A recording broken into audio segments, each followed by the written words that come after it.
Imagine being part of one of the hottest R&B groups of the late 1990s. Every album goes platinum. Every song is a hit. Your harmonies are so smooth, even your competitors admit you own the charts. That was DruHill. But if you've ever wondered why DruHill, the group that gave us In My Bed, How Deep Is Your Love, and Never Make a Promise, suddenly disappeared from the spotlight, the answer might shock you. Because according to Nokio, the group's founder and image architect, DruHill wasn't just forgotten. They weren't simply victims of bad luck or changing trends. No, he says they were pushed out. And when you start connecting the dots, the shelved albums, the on-air breakups, the ugly management feuds, and the rumors of rituals whispered about behind closed doors, the story stops sounding like coincidence and starts looking like a calculated takedown. Here's the wild part. No one's going to hand you a contract that says, do this ritual or lose your career. But in an industry where careers vanish overnight, where albums disappear into vaults, and where artists mysteriously stop getting radio play, fans can't help but wonder, what's really going on? Nokio himself admitted, we didn't have the people around us to protect us from a lot of stuff. And when fans hear that, they don't think about accountants or lawyers. They think about the unspoken rules of the music industry, the shady backroom deals that allegedly decide who becomes a superstar and who gets erased. So, was DruHill really blackballed? Were they punished for saying no to the system? Or was it all just ego, timing, and messy business? Tonight, we're unpacking every scandal, every rumor, and every conspiracy tied to DruHill's downfall. And by the end, you'll see why their story might be bigger and darker than anyone ever told you. Before the drama, before the conspiracies, let's set the stage. DruHill wasn't a label-manufactured boy band. They weren't stitched together in a corporate office. This was a group that rose out of Baltimore, out of church choirs, schoolyards, and pure hustle. Nokio the N-Tidy, Tamir Ruffin, the visionary.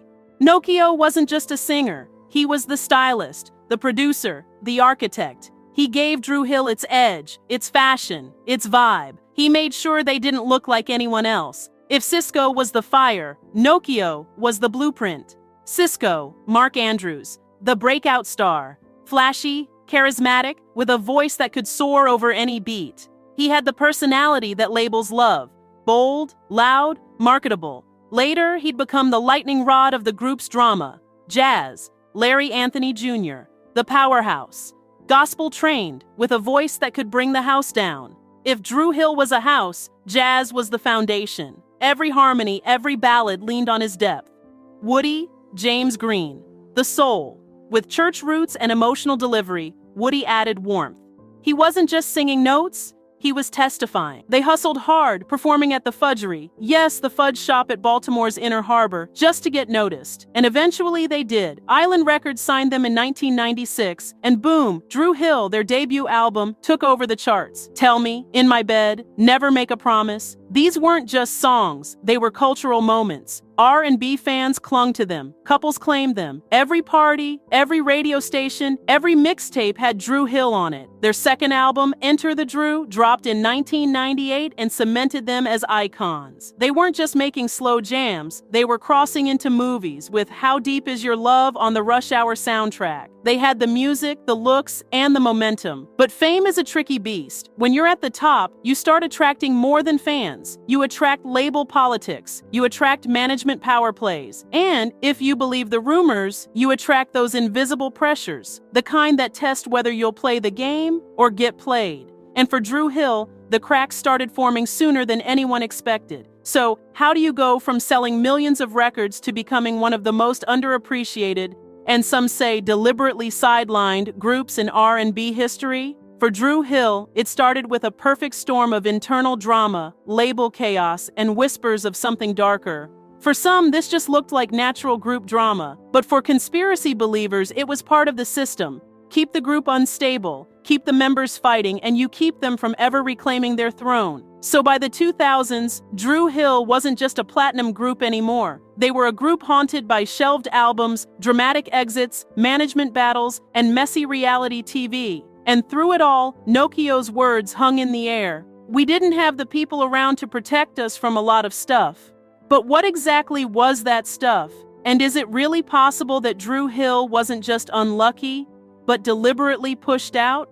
Alright, let's talk about the part of the story that takes DruHill's downfall from music industry mess to full-blown conspiracy theory. Because here's the thing, artists quit groups all the time, labels shelve projects every year, reality shows flop, that's business as usual. But when Nokio, the founder of DruHill, says the group didn't have the people around us to protect us from a lot of stuff, fans didn't hear, "We needed better lawyers." They heard code. Code 4, we were asked to do something, and we said no. The ritual whispers. Let's be real. No one has ever come out with paperwork that says, DruHill refused to take part in a ritual. There's no leaked contract, no whistleblower testimony. But in fan forums, YouTube rabbit holes, and backstage whispers, the story has grown legs. The rumor goes like this. In order to maintain their spot at the top, certain artists are asked to participate in industry rituals, symbolic acts, compromises, or initiation moments that supposedly prove loyalty to the machine. Some describe them as a cult, others say they're just extreme power play. Whatever they are, the story is that DruHill didn't play along, and when you don't play along, you get shelved. Projects vanish, managers become untouchable. Suddenly, a group that once dominated radio can't get their music heard. The divide and conquer theory. Fans also point to how Sisqó's solo career exploded right when DruHill started slowing down. Coincidence? Maybe. But the conspiracy take says otherwise. The industry deliberately split the group by pouring all its energy into Sisqó, leaving the others to fend for themselves. Think about it. Jazz's shelved album, Woody's dramatic exit, Nokio's war with management, all while Sisqó is getting prime promo slots and MTV exposure. If you're trying to break a group's unity, that's exactly how you do it. Crown one star, weaken the rest. Nokio's breaking point. Now here's where it gets interesting. Nokio walking away in 2020 wasn't just about not vibing with the manager. He specifically said that Kevin Peck was valued more than him being in the group. That's huge, because when management becomes bigger than the founder of the group, you have to ask, who's really calling the shots? Conspiracy theorists argue that Nokio's exit wasn't a resignation. It was a refusal to play along with whatever demands were on the table, a refusal to keep silent about the pressure, and walking away was his way of exposing, without actually saying it out loud, that there was more going on. Patterns fans can't ignore. And here's why this story sticks. DruHill isn't the only group this has happened to. R&B is full of similar tales. Jagged Edge allegedly being sidelined when they wouldn't toe the line. Kelly Price fighting tooth and nail just to release her own music. TLC, who famously sold millions but were broke because of contracts designed to keep them in their place. Even pop stars like JoJo, whose albums were literally locked in a vault by her label until she sued. When you line DruHill's story up against these patterns, it's hard not to see it. The label chaos, the buried albums, the member instability, all of it looks like the playbook of an industry that rewards compliance and punishes rebellion. The fan belief. Here's the hot take in one line. DruHill didn't fall because of bad luck. They fell because they said no. No to playing the game. No to rituals, whether symbolic or literal. No to being controlled. And the price for saying no? The industry made sure they never reached their full potential again. Now, whether you buy into the ritual theory or think it's just exaggerated fan lore, there's no denying one thing. DruHill had everything. The talent, the hits, the fan base, and yet they were pushed aside like they never mattered. And that doesn't happen by accident. Okay, let's put the gossip hat down for a second and step into the receipts. Because it's one thing to whisper about rituals and blackballing, but what actually happened to DruHill? Let's lay out the facts like a courtroom case. Exhibit A, Jazz's shelved solo album. One of the clearest signs something shady went down is Jazz's solo project. Recorded, finished, hyped by fans, and then locked away. Why would a label spend money to record a full album only to bury it? Conspiracy POV? It was sabotage. The industry didn't want Jazz overshadowing Sisqó, so they deliberately shelved his project to keep him in the background. Divide the group, crown the solo star. Skeptic POV, labels shelve albums all the time. If the execs didn't think it would sell, they'll kill it to save costs. It's cold, but it's standard business. Exhibit B, Woody's on-air exit. In 1999, Woody quit the group live on the radio. Mid-interview, no warning. Fans were gagged. Conspiracy POV, that kind of exit screams pressure. People believe Woody saw something, felt something, and bailed. Gospel was his way out, his escape from the system. Skeptic POV. Woody had always been conflicted. His church roots were strong, and gospel was where his heart was. Sometimes people just walk away. No ritual required. Exhibit C. Sisqó's solo stardom. Sisqó's thong song didn't just blow up, it detonated. MTV, Grammys, late-night shows, even parodies. Sisqó became a superstar overnight. Meanwhile, DruHill started fading. Conspiracy POV. Classic divide and conquer. Pump Sisqó up, sideline the group. The industry wanted one controllable star, not a powerful collective. Skeptic POV. Every group has a breakout. Beyoncé with Destiny's Child. Justin Timberlake with NSYNC. Sisqó was just the one who caught fire. That doesn't mean the others were sabotaged. It just means the spotlight shifted. Exhibit D. Label mergers and corporate chaos. Here's the boring but important part. In the late 90s, Island Records merged into Def Soul/Def Jam. And when that happened, priorities changed. New execs came in, budgets got slashed, and suddenly DruHill wasn't the star act anymore. Conspiracy POV. Mergers were the perfect cover to bury groups that didn't play along. Easy way to shift attention without raising eyebrows. Skeptic POV. This happens to dozens of artists. When labels merge, artists get lost in the shuffle. DruHill wasn't singled out. They were just victims of corporate restructuring. Exhibit E. Nokio versus Kevin Peck. And then there's Nokio's infamous exit. In 2020, he admitted he left because he couldn't work with manager Kevin Peck anymore. His exact words? Kevin was more important than me being on the road.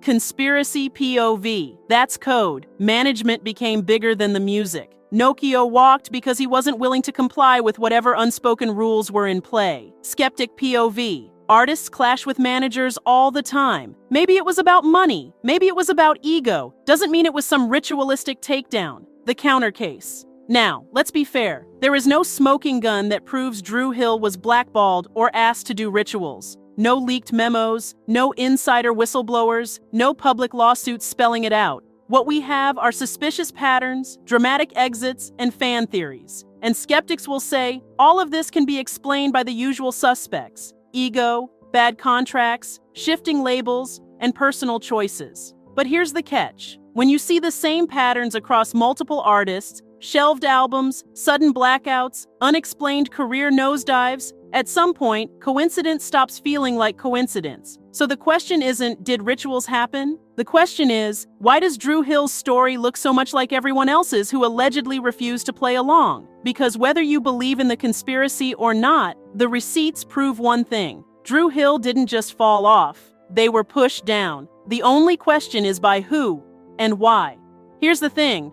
DruHill's story might sound shocking on its own, but when you zoom out, it looks less like an isolated downfall and more like part of a pattern that's haunted the music industry for decades. TLC, millions sold, pennies paid. Let's start with TLC, one of the biggest girl groups of all time. In the mid-90s, they were untouchable. Crazy Sexy Cool sold over 10 million copies, making them the best-selling girl group in America. And yet, they went on national TV and admitted they were broke. How does a group that successful end up bankrupt? Contracts, management, industry games. Some fans believe they were intentionally exploited to keep them under control, that their voices were valuable, but their independence was dangerous. TLC themselves described it as being trapped in a system they couldn't escape. Sound familiar? Just like DruHill, the label politics weren't just inconvenient. They were career killers. Jagged Edge, the vanishing priority. Next up, Jagged Edge. Signed to Jermaine Dupri's So Def, these guys were the kings of wedding ballads and slow jams. Let's Get Married was the anthem. They had the sales, the hits, the momentum. But by the mid-2000s, something shifted.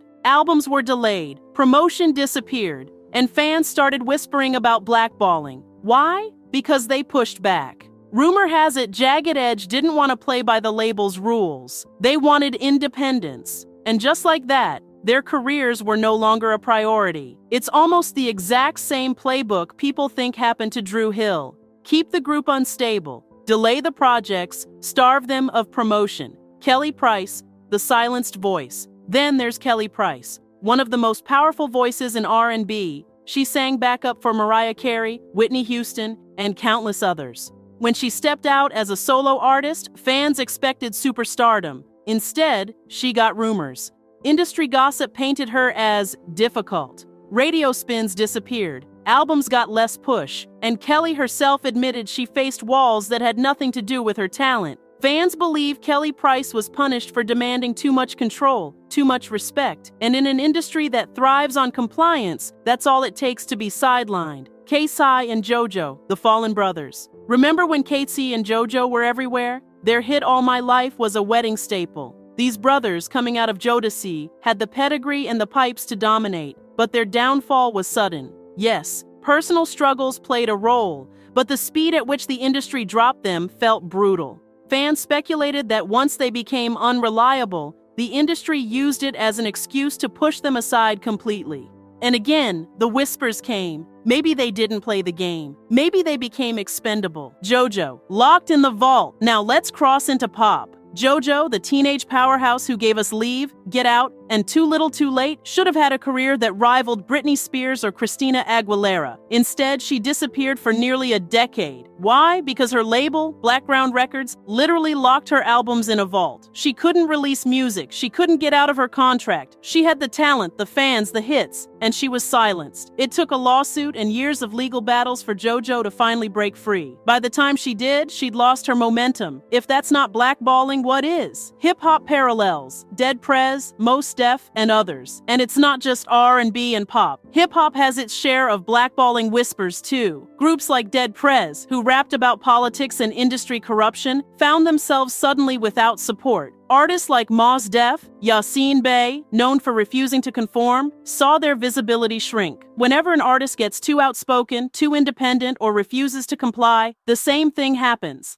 Less radio, less promo, fewer opportunities. See the pattern yet? TLC, Jagged Edge, Kelly Price, Casey and JoJo. Even political rappers. Different genres, different decades, same story. Artists rise, artists refuse to comply. Suddenly, projects vanish, careers stall, or members mysteriously exit. It's like there's an invisible hand guiding who gets remembered and who gets erased. And that's why DruHill's story hits so hard. Because when Nokio said they didn't have the people around to protect them from a lot of stuff, fans didn't need more detail. They'd seen this movie before, and they knew how it ends. So after all the scandals, label politics, and whispered conspiracies, where does DruHill stand today? Let's break it down, member by member, because each story paints a piece of the bigger picture. Sisqó, the dragon that burned bright. Sisqó's story is the most familiar. His solo career exploded with Unleash the Dragon, 1999,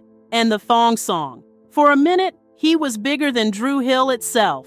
Grammys, MTV, world tours. Sisqó was a bona fide superstar. But after that massive high, things got shaky. His second album, Return of the Dragon, didn't land the same way. By the mid-2000s, his star had dimmed. He still toured, both solo and with DruHill, but the industry spotlight wasn't the same. Today, Sisqó still performs, mostly on nostalgia tours and special events. His estimated net worth hovers between $5 to $6 million, depending on which source you believe. Not broke by any means, but far from the empire he could have built had his career momentum not been derailed. Nokio, the architect who walked away. Nokio, the mastermind behind DruHill's style and identity, was the glue that held the group together in the early years. But by 2020, he'd had enough. His public statement said it all. When it came down to it, Kevin Peck was more important than me being on the road. Since leaving, Nokio has focused on behind-the-scenes work. He's released solo music, like his single Apology, and he continues to produce and write. But he's kept a lower profile, far away from the drama of the group. As for his net worth, estimates range from $500,000 to $1 million. Not superstar money, but consistent with someone who earns from songwriting credits, production royalties, and touring, when he chooses to. Jazz, the voice that got silenced. Jazz was, without question, one of the strongest voices in R&B. Fans still argue he could outsing Sisqó any day of the week. But his career became a cautionary tale. His solo album, reportedly recorded in the early 2000s, was shelved and never saw the light of day. To this day, Fans speculate that it was intentionally buried to keep the spotlight on Cisco. Whether that's true or not, it robbed Jazz of a chance to stand as a solo star. In later years, Jazz struggled with health issues, leading him to step back from performing at times. He's made sporadic appearances with the group but hasn't had the consistency of his earlier years. Net worth? Likely under $500,000. Without a solo career or steady touring income, Jazz's wealth never matched his talent. For fans, that's one of the biggest tragedies of the DruHill story. Woody, the soul who chose gospel. Woody was always different. His roots were in church, and in 1999, he shocked everyone by quitting the group live on air to pursue gospel music. That exit is still one of the most dramatic moments in R&B history. Since then, Woody has released gospel music and worked quietly in ministry. He occasionally reconnects with DruHill for reunions, but for the most part, he's carved his own path outside the spotlight. Net worth? Maybe $100,000 to $200,000. He never chased fame or money after leaving, so his wealth is modest compared to his peers. But spiritually, Woody probably feels richer than ever. The later members, Scola, Tao, Smokey, and Black. After Woody's first exit, the group added Scola, who appeared on their 2002 album Dru World Order. While talented, he never truly filled Woody's space. Eventually, he left quietly, fading from the spotlight. Tao joined in 2008 for their album Independence Day. Fans respected his talent, but again, the chemistry wasn't the same as the original lineup. He left in 2014. In 2018, DruHill made another wild move. They added Smokey and Black, former members of Playa. While they brought fresh energy, fans felt it was yet another sign of instability. The constant lineup changes turned DruHill into more of a revolving door than a solid unit. Net worths for these later members are harder to pin down. Most estimates place them under $200,000 each, mainly from touring checks and group projects. The group today. So where is DruHill now?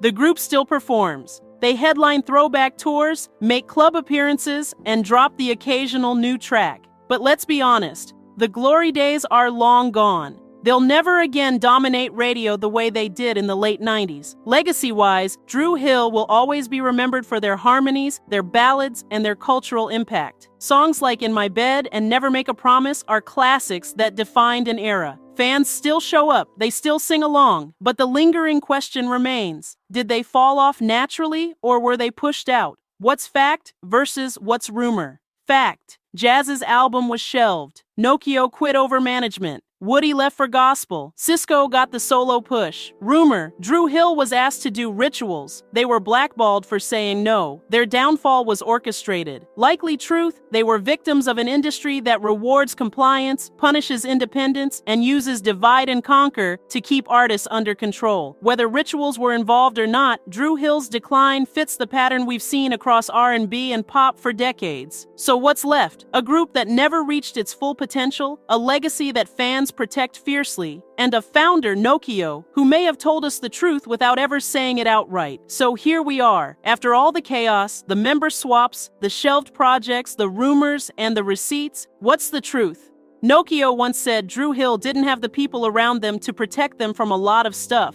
Simple words, but in those words, fans heard a confession. Not of guilt, but of resistance. That DruHill wasn't pushed out because of bad luck. They were pushed because they refused. Refused what exactly? That's the mystery. Some say it was just contracts and corporate greed. Others swear it was deeper, that unspoken, shadowy side of the industry, the one that whispers about rituals, initiations, and the hidden price of superstardom, the kind of system that rewards those who comply and erases those who don't. And in that telling, Nokio becomes less of a quitter and more of a truth teller. A man who walked away rather than surrender. A man who may never spell it out in black and white, but left enough breadcrumbs for fans to piece together the story themselves. Because let's face it, DruHill had everything. The voices, the hits, the fan base, the momentum. They should have gone down as the greatest R&B group of their era. Instead, they were fractured, sidelined, and left fighting for scraps of their own legacy.